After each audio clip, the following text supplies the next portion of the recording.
Whoa, it's the illusion. Going old school with the illusion optics. All right, we're going to answer some questions that were sent to me by MsHiggles. All right, question number 1. Would you categorize yourself in any social stereotype? I'm only one social stereotype. That is an earthling. To categorize myself as anything else beyond being an earthling in this temporal existence would be to separate myself from source energy and you. It's in Lakesh. You are another me and I am another you. Alright? So, no, I don't subscribe to any sort of social stereotyping. Do you believe others categorize you in any sort of social stereotype? Sure. Spicoli stoner, typical California guy. I mean, I get it. I know what I'm looking at, but, that's the old don't judge the book by its cover. 3. What role does literacy play in everyday life? What kinds of material do you like to read? This can be books, magazine, articles, blogs, interacting on social media. Without literacy, there's only stupidity. I deal with a lot of ignorant people out there. And it's all because they don't read.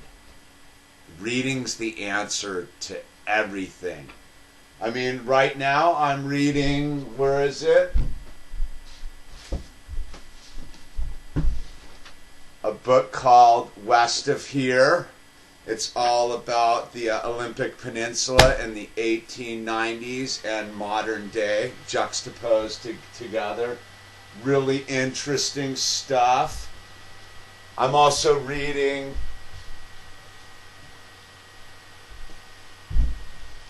Empire of the Sun. Really cool stuff about the about the Comanches. Those dudes were straight hardcore. And as far as magazines go,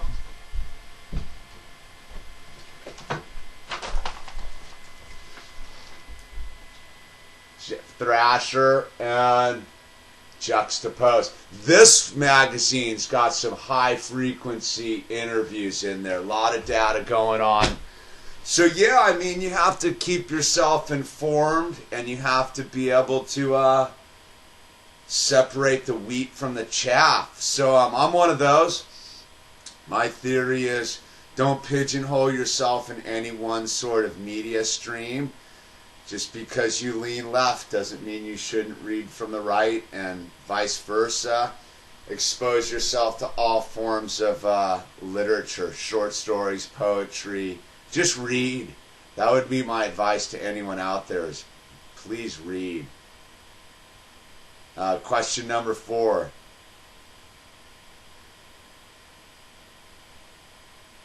Do you believe your literacy practices have a role in shaping your image in a particular social group? I mean, yeah, absolutely. If you can't hold a conversation with someone who reads, you're going to have to hang out with people who don't. And I mean, I'm not knocking anyone here, but filling your head with useless facts about sports isn't going to be able to put you in a group of thinkers that are thinking about quantum mechanics. I mean, I'm not going to say even I can sit down with Stephen Hawking and have a full-blown conversation with him, but I definitely have the ability to process the information and at least listen to what is being talked about and listen at least. So I think absolutely your literacy rate dictates what sort of social groups you can hang out with. So the more literate you are, the more wide-ranging the group of people you can hang out with is.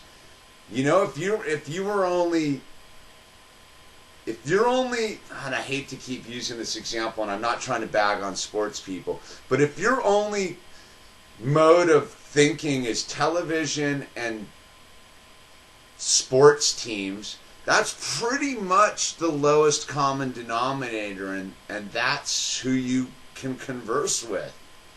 I kind of already answered the question, but a guy, but that's not true. A guy who understands quantum mechanics might not be able to converse with the person who knows about sports. I like to be able to try to converse with everyone on Spaceship Earth and validate everyone's thing. I mean, I don't have a problem with people who play sports. I'm just not personally into it at all. I'd rather play them than watch them. Okay. Question 5. How does literacy facilitate or inhibit membership into a group? I think I already hit that one there. How does literacy support a structure of the group? Information has to come in for the group's consciousness to grow. I mean, look at the Middle Ages, right? There was an organized clampdown of literacy, and people were forced to wallow in their own shit, basically, until the rats came and killed them with their fleas. But no, I think the whole concept of literacy is to bring new ideas in there. I mean, the minute I started reading this book about the Comanches, I began to look into the, I began to look at different maps. I began to think differently about the history I had been told. I began to look at my own life compared to their life, and all these thoughts came from me reading this wild book. Find out what was going on the last unconquered place in North America, bro. It'll blow your mind.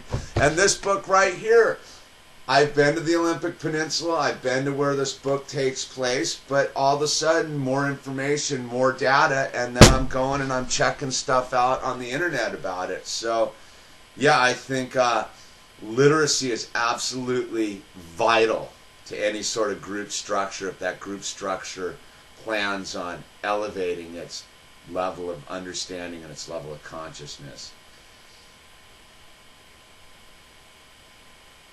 Number 7, how does literacy create, support, or maintain that organization and structure? I think I kind of already hit on it. I mean, yeah. 8, how does your use of social media in your daily life? How do you use social media in your daily life? Do you interact with other people of a similar culture? Social media includes, but is not limited to the following YouTube Twitter. Well, I think, how does social media in your daily life? I mean, for me, Instagram's probably the coolest. I don't really dig Facebook that much anymore. I mean, Instagram is a picture conveys a billion words in my book, right? And you can really know what people are up to because they're shooting pictures, and pictures tell all these stories. I think Instagram is an awesome form of communication because it just captures a second, and there's not a whole bunch of stuff that comes with it. It's an image, and that's it. I don't get Twitter. I have a Twitter account. I put stuff on Twitter. Beyond me. Haven't even been able to fathom what Twitter's really about, but I'm sure someone will inform me. It's my Twitter account's Malibu Illusion. So is my Instagram account, Malibu Illusion.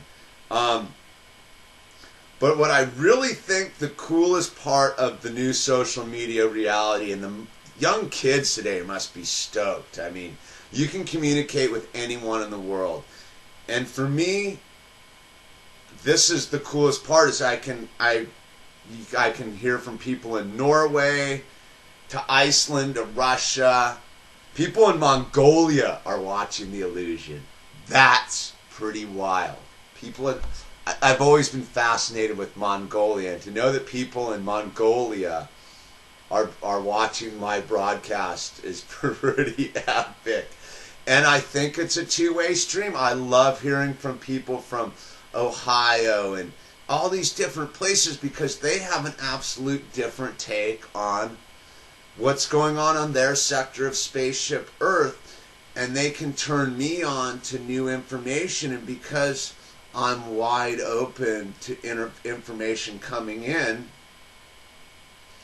I will check out stuff that's recommended to me, and those recommendations can only come from those certain beings who have had that cultural upraising. I think that's what the singularity is all about. That's what the spiritual consciousness is all about, is us taking in information and realizing it's in Lakesh.